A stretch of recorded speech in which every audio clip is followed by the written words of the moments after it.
Kate Winslet deslumbrante. Ela tem um jeito, eu não sei, a pele dela fica iluminada. Não sei quem maqueia ela, mas... Bonitinho. Os dois, eu gosto dela. Não sei quem, não conheço, mas eu acho que tá... Katy Perry tá assim, tatuatesca, que tá enorme. Não sei, eu não sabia que ela era tão alta. Mas assim, tá uma fantasiada que faz parte do que, né, ela faz às vezes, assim. E tá fazendo meio anos, que 40, 50, com esse cabelo.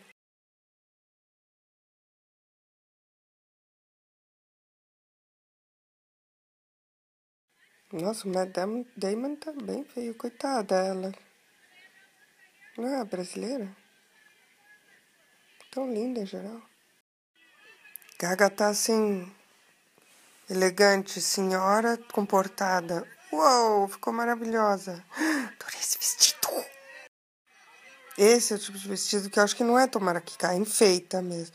Não, e o cabelo e a maquiagem? Ai, perfeição. E o acompanhamento? Que lindos. Ah, já se sabia? Mas não sei, ela não tá nem conseguindo sorrir direito, tá assim, dura, coitada, nem mexe. Aí ela mesma arruma do vestido. Mas ela operou o nariz. Não.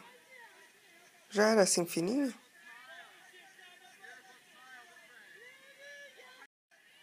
Não sei se dá pra vocês verem, ela não mexe o rosto.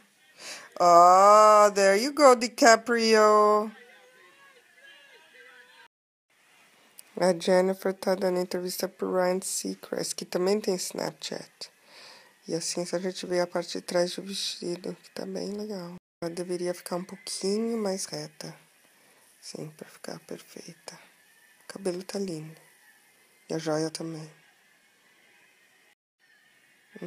Que linda. Muito nice, né? Minha filha adora ela.